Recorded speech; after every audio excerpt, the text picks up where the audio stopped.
மக்களை இந்த ஒரு பதிவில் நம்ம என்ன பார்க்க போகிறோம்னா, ஒரு தாவேக்க ஆதரவாளர்னா இந்த செய்தியை உங்கள்கிட்ட கடத்தணும் அப்படிங்கிறது தான் என்னுடைய எண்ண ஓட்டமாக இருக்குது. என்னப்பாச்சு என்ன இது அப்படின்னு சொல்லி கேட்டிங்கன்னா, தமிழக வெற்றிக் கழகம் ஒரு போராட்டத்துக்கு ஆதரவு தெரிவிக்குது அப்படிங்கிறது புதுசு கிடையாது. ஆல்ரெடி நம்ம பரந்தூரில் விவசாயிகளுக்கு போராட்டத்துக்கு ஆதரவு தெரிவிச்சிருக்கோம். அதை கடந்து போனீங்கன்னா தூய்மை தொழிலாளர்கள் போராட்டத்துக்கு ஆதரவு தெரிவிச்சிருக்கோம்.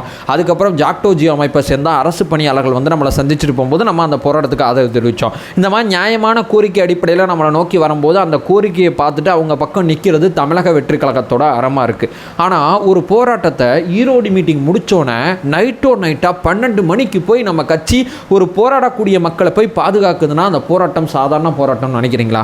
ஏன் அடுத்த நாள் போயிருக்கலாம், அல்லது ஏன் மதியம் கூட போயிருக்கலாம். ஏன் மீடியா ஃபோக்கஸ் 2 மணி 1 மணிக்கெலாம் கண்டிப்பாக இருக்காது. மீடியா ஃபோக்கஸுக்காண்டி இதை நம்ம செய்யலை. கீழாம்பக்கத்தில் செவிலியர்களுக்கு இப்படி ஒரு பிரச்சனை நடக்குதுன்னு தெரிஞ்சோன்னே மிக தீர்க்கமாக போய் அங்கே 2 மிக முக்கியமான வாக்குறுதியை கொடுத்து அந்த போராட்டத்துக்கு பக்கபலமாக நாங்கள் இருப்போம் அப்படின்னு சொல்லி ஆதவ அர்ஜுனா அவர்களும் அண்ணன் சிடிஆர் அவர்களும் சொல்லிட்டு வந்திருக்காங்க. இதன் பின்னணி என்ன, இதை நம்ம தெரிஞ்சுக்கணும். ஏன்னா நீங்கள் நினைக்கிறபடி நான் நினைக்கிறபடி இது சாதாரண பிரச்சனை கிடையாது. அரசு தரப்பு என்ன பதில் சொல்லுதுங்கிறதை சேர்த்து இந்த வீடியோவில் பதிவு செய்கிறேன். உற்சாக வணக்கங்கள். வாங்க பதிவுக்குள்ளே போகலாம். இப்போ முதல் விஷயம் மக்களே, செவிலியர்கள் அப்படின்னு எடுத்துக்கிட்டிங்கன்னா நீங்கள் பார்க்குற எல்லாருமே ஒரே மாதிரி சம்பளம் வாங்குவாங்க, ஒரே மாதிரி வேலையில் இருப்பாங்கன்னு நினச்சிக்காதீங்க. நிரந்தர செவிலியர்கள் இருக்காங்க, தற்காலிக செவிலியர்கள் இருக்காங்க, கொரோனா டயத்தில் மட்டும் பணிக்கு கொரோனா முடிஞ்ச பிறகு அனுப்பப்பட்ட செவிலியரும் இருக்காங்க. இந்த மாதிரி பல கேட்டகரியில் செவிலியர்கள் அரசு துறையில் வேலை பார்த்துட்டு இருக்காங்க. அரசு ஆரம்ப சுகாதார நிலையங்கள், அரசோட அந்த மருத்துவமனைகளில் வேலை பார்த்துட்டு இருக்காங்க. இந்த செவிலியர்களில் கிட்டத்தட்ட பார்த்தீங்கன்னா ஒரு 10 வருஷம் முன்னாடி ஒரு பேட்ச் ஆஃப் செவிலியரை வேலைக்கு எடுக்கிறாங்க. நீங்கள் ஒப்பந்த செவிலியர்கள், உங்களை 2 வருஷம் கழித்து நாங்கள் பர்மனன்ட் பண்ணுவோம் அப்படிங்கிற வாய்மொழி உத்தரவு கொடுத்ததா சொல்லி தான் இவங்களை வேலைக்கு எடுத்தாங்க. வேலைக்கு எடுக்கும்போது இவங்களோட சம்பளம் 7,700 ரூபாய். ஆனால் இப்போ வரைக்கும் இவங்கள பர்மனன்ட் பண்ணல. 10 வருஷம் ஆகுது, நாங்கள் வேலை செஞ்சுக்கிட்டு இருக்கோம், இந்த மாதிரி வேலை பார்த்துட்ருக்கோம், எங்களால் முடிஞ்ச அத்தனையும் நாங்கள் செஞ்சுக்கிட்டு இருக்கோம், ஆனால் செய்ய மாட்டுறாங்க.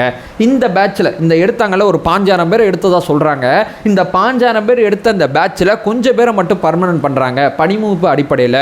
நாங்களும் அவரும் ஒன்றா தான் வேலைக்கு செஞ்சோம். ஆனால் என்னோட சம்பளம் நான் நீதிமன்றத்தோட போராட்டத்துக்கு அப்புறம் இன்றைக்கி 18,000 ரூபா வாங்கிட்டு இருக்கேன்.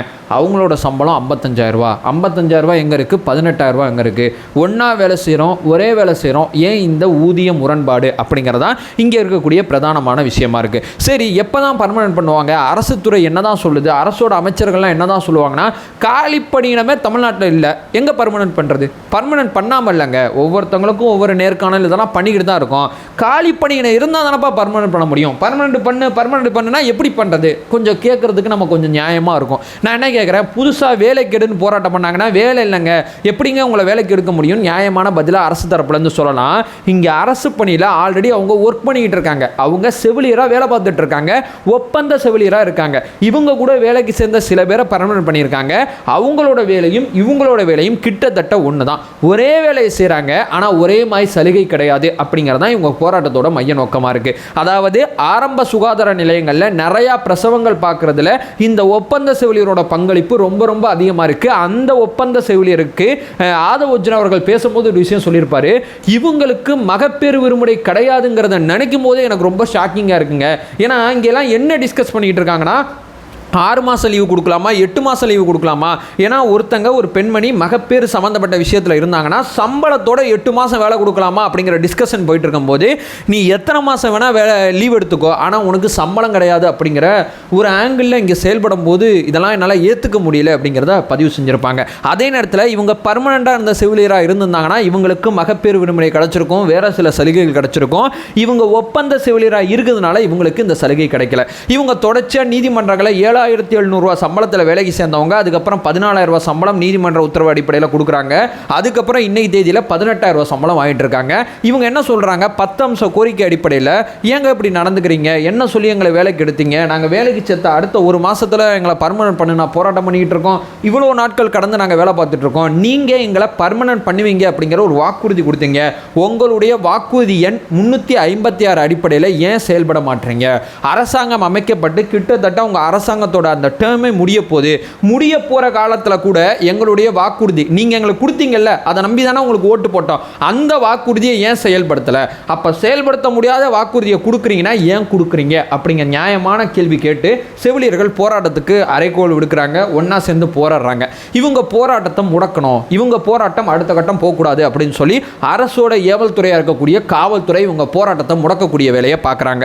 முடக்கக்கூடிய வேலையை பார்க்கும்போது ஒன்றா இவங்க அத்தனை பேரும் அரெஸ்ட் பண்ணிடுறாங்க. கீழாம்பாக்கம் பேருந்து நிலையத்தில் மிட் நைட்டில் கொண்டு வந்து இறக்கி விட்றாங்க. மிட் நைட்டில் கொண்டு வந்து இறக்கி விட்டு ஊர் போய் சேருங்க, சும்மா போராட்டங்கிறட்டெல்லாம் அந்த பக்கம் வராதிங்க அப்படிங்கிற ஒரு விஷயத்த சொல்கிறாங்க காவல்துறை.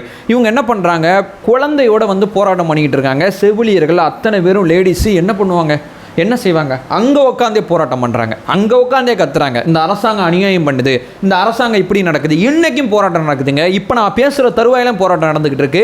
இவங்களோட கோரிக்கை அத்தனையுமே தமிழக வெற்றி கழகம் நான் முன்னாடி சொன்னபடி எல்லாத்தையுமே தெரிஞ்சுக்கிட்டு, இந்த பெண்கள் இப்படி ஒரு சம்பவம் இங்கே நடக்குதுன்னு தெரிஞ்சோன்னே ஈரோட்டில் பொதுக்கூட்டத்தை நடத்தி முடித்த கையோட ஆதவர்ஜுன் அவர்கள், நிர்மலண்ணா 2 பேரும் நேரடியாக அந்த போராட்ட காலத்துக்கு வந்து மிட் நைட்டுன்னு கூட பார்க்கலங்க, 12 மணி 1 மணியாக இருந்தாலும் உட்காந்து அவங்க கூட உட்காந்து அந்த போராட்டத்தோட கோரிக்கையை கேட்டு அப்படியே ஆக்ரோஷமான கோஷங்களை போட்டாங்க. அது முக்கியம் கிடையாது, இது எல்லா தலைவரும் பண்ணுவாங்க. 2 மிக முக்கியமான விஷயத்தை தமிழக வெற்றி கழகம் அவங்களுக்கு வாக்குறுதியாக கொடுத்துட்டு வந்திருக்காங்க. ஒன்று, உங்களை மரியாதை இல்லாமல் தரைகுறைவாக ரொம்ப மோசமாக நடத்துனாங்கன்னா என்னுடைய பர்சனல் கான்டாக்ட் நம்பரை உங்கள்கிட்ட கொடுத்துருக்கேன், எதுவாக இருந்தாலும் எனக்கு ஃபோன் பண்ணுங்க அப்படின்னு சொல்லி ஆதவ் அர்ஜுனா அவர்கள் தன்னுடைய கான்டாக்ட் நம்பரை கொடுத்துட்டு வந்திருக்காங்க. எங்கள் கட்சியோட தோழர்கள் உங்களுக்கு பக்கபலமாக துணையாக இருப்பாங்க அப்படிங்கிற ஒரு விஷயத்தை சொல்லியிருக்காங்க. 2வது, உயர்நீதிமன்றத்தில் உங்களுக்கு சாதகமாக ஒரு வழக்கு நடக்கும்போது அந்த வழக்கில் உங்களுக்கு சாதகமான ஒரு தீர்ப்பு கிடைக்கும் போது அதை எதிர்த்து உச்சநீதிமன்றத்தில் இந்த தமிழ்நாடு அரசு மேல்முறையீடு போனுச்சுன்னா அந்த வழக்கை தமிழக வெற்றி கழகம் எங்களுடைய மிக முக்கியமான 2 நல்ல வழக்கறிஞரை போட்டு இந்த தமிழ்நாடு அரசை உச்சநீதிமன்றத்தில் கட்டம் கட்ட வேண்டியது எங்களோட பொறுப்பு அப்படிங்கிற ஒரு வாக்குறுதியை கொடுத்துட்டு வந்திருக்காங்க. நான் மறுபடியும் சொல்கிறேன், போராட்டம் ஆர்ப்பாட்டம்னா போகிறது உட்கார்றது முக்கியம் கிடையாது. அவங்களுக்கு என்ன கான்ட்ரிபியூட் பண்ண முடியும், ஒரு கட்சி அவங்களால என்ன செய்ய முடியுமோ அதை செஞ்சால் மட்டும்தான். நீ விளம்பரத்துக்கு போராட்டத்துக்கு போல, நீ உண்மைக்குமே மக்கள் பிரச்சனையை எதிர்க்கட்சியாக இருந்து என்ன செய்ய முடியுமோ அதை செய்யறதுக்கு போராட்டத்துக்கு போறீங்க அப்படின்னு சொல்லி ரொம்ப தெளிவாக நம்மளால புரிஞ்சுக்க முடியும். அந்த வகையில் சம ஊதியம் கேட்குறாங்க. ஒரே வேலை, ஒருத்தங்களுக்கு 18,000 சம்பளம், ஒருத்தங்களுக்கு 55,000 சம்பளம். எந்த அநியாயமாவது இங்கே நடக்குமா? சத்தியமாக தெரியல. காலி பணியிடங்கள் இல்லைன்னு சொல்கிறாங்க. அப்போ இவங்க வேலை செய்கிற பணியிடங்களை பர்மனன்ட் பண்ணு தான் சொல்கிறாங்க. புதுசாக பணியிடங்கள் இல்லைன்னு சொல்லி ஒரு அரசாங்கம் சொன்னால் நம்ம ஏற்றுக்கலாங்க. வேலை செய்கிறதுக்கு பேர் என்ன? அந்த வேலையை தானே பர்மனன்ட் பண்ண சொல்கிறாங்க. அந்த வேலையை பர்மனன்ட் பண்ண சொல்லி நேற்று வேலைக்கு சேர்ந்து இன்னைக்கு பர்மனன்ட் பண்ணுன்னு சொல்கிறாங்களா? கிட்டத்தட்ட 10 வருஷமாக வேலை செய்கிறாங்க, நாள் கடந்து வேலை செய்கிறாங்க, மணிக்கணக்காக வேலை செய்கிறாங்க. சகிப்புத்தன்மை அதிகமாக இருக்கக்கூடிய இவங்கள்ட்ட இவ்வளவு மோசமாக நடந்துக்கும் போது, தமிழ்நாட்டோட மருத்துவ கட்டமைப்பு சம்மந்தப்பட்ட விஷயத்தில் ஒரு அரசாங்கம் இவ்வளோ மோசமாக நடந்துக்கும் போது தான் நமக்கு இன்னும் கோபம் வருது. ஒரு பக்கம் தூய்மை பணியாளர் விஷயத்தில் மனசாட்சி இல்லாமல் நடந்துக்கிறாங்க, இந்த பக்கம் செவிலியர் விஷயத்தில் மனசாட்சி இல்லாமல் நடந்துக்கிறாங்க. ஆனால் இவங்க பேனாக்கு சிலை வைக்கிறதுக்கு முயற்சி பண்ணுறாங்க. இதுக்கெல்லாம் அரசாங்கத்திட்ட எங்கேருந்து காசு வருது? பேனாக்கு சிலை வைக்க முயற்சி பண்ணுறாங்க. கல்வியில் சிறந்த தமிழ்நாடு அப்படிங்கிற ஒரு அரசு நிகழ்ச்சியை மிக பிரம்மாண்டமாக நடத்துகிறாங்க. இதுக்கெல்லாம் அரசோட காசு எங்கேருந்து வருது? இந்த காசுலாம் இதுக்கெல்லாம் எங்கேருந்து காசு வருது? இந்த கேள்வியெல்லாம் இங்கே நம்ம கேட்டோம்னா விடை கிடையாது. ஸோ இந்த போராட்டத்துக்கு தமிழக வெற்றி கழகம் ரொம்ப பக்கபலமாக துணையாக நிற்கும் அப்படிங்கிறதான் நம்ம கட்சிக்காரங்க ரொம்ப தெளிவாக சொல்லியிருக்காங்க. நான் மறுபடியும் சொல்கிறேன், மனசாட்சியுடன் மக்களாட்சி அப்படிங்கிறத நம்ம தலைவர் அடிக்கடி சொல்லுவார். அந்த மனசாட்சி உள்ள மக்களாட்சி தான். நைட்டோட நைட்டாக போய் உட்காந்தாங்களா நம்ம கட்சி பிரதிநிதிகள். தலைவர் போனால் அங்கே நிறைய ரிஸ்க் இருக்குது, எல்லாத்தையும் பார்க்க வேண்டியது இருக்குது. நம்ம கட்சியோட பிரதிநிதிகள் அங்கே போகும்போது நம்ம கட்சியோட மிக முக்கியமான நிர்வாகிகள் மனசாட்சியோடு அங்கே போய் உட்காந்தாங்கல்ல, இதுதான் ஏன் தமிழக வெற்றி கழகம், வேறு எதுவுமே கிடையாது. மற்ற கட்சிக்கு இந்த கட்சிக்கு என்ன தெரியுமா வித்தியாசம்? இந்த கட்சியோட நோக்கமே ரொம்ப தூய்மையாக இருக்கியா. மற்ற கட்சியோட நோக்கமே தூய்மையாக இல்லை, அதிகாரத்தை பிடிக்கணுங்கிறதா மற்ற கட்சியோட நோக்கமாக இருக்கும். ஆனால் இந்த கட்சியோட நோக்கம் என்னவா இருக்குன்னா, மக்களுக்கு தேவைப்படுற மிக முக்கியமான பிரச்சனைகளை தீர்க்கணும் அப்படிங்கிறது இந்த கட்சியோட நோக்கம். அந்த நோக்கம் காரணமாக தான் இந்த தலைவரோட செயல்பாடு இப்படி இருக்குது, மற்றவங்களோட செயல்பாடு அப்படி இருக்குது. ஸோ இதை சொல்லிட்டு இந்த வீடியோ நான் என் பண்ணிக்கிறேன். நம்ம சேனலை ஃபர்தராக ஃபாலோ பண்ணிங்கன்னா பொலிட்டிக்கல் சார்ந்து மிக முக்கியமாக பல்வேறு விதமான விஷயத்தை நம்ம பார்த்துட்டு இருக்கோம். நம்ம ஒரே நோக்கம், அறியாமை அகற்ற வேண்டும், அறியாமை அகற்றப்பட வேண்டும். Thank you so much.